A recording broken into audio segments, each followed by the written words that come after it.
Kasabay na inaasahang pagdami ng mga babiyahe habang papalapit ang Semana Santa, nagbabala ang mga otoridad laban sa mga digital scam na tumatarget sa mga biyahero.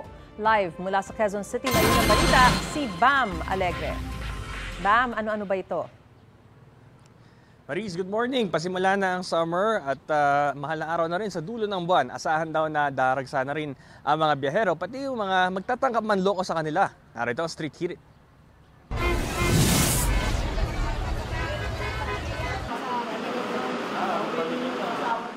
Quick getaway lang si Lois Viva sa Tagaytay via bus ngayong Biyernes.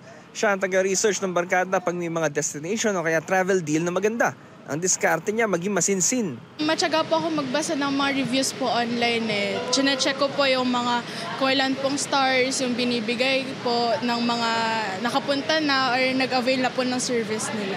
Pagka po yung mga reviews po nila puro 5 stars, like wala pong mga negative na kahit konti po. Yan nga po, yung parang sinabi niyo po na too good to be true po.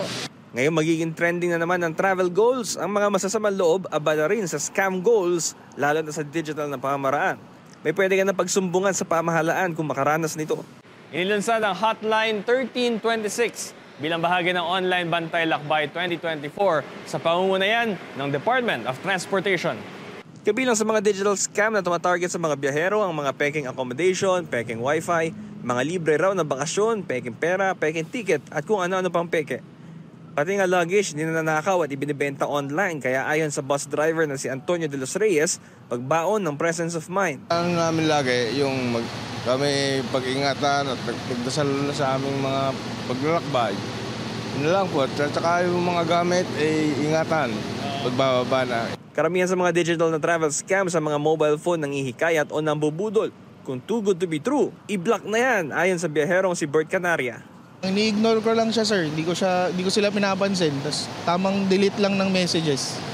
Or pag may tumatawag, ignore lang. Or naka-auto-block sila sa akin. Yun lang naman no? Oh, yun lang, sir. Hindi mo sila binigyan ng panahon? Hindi ko binibigyan ng time.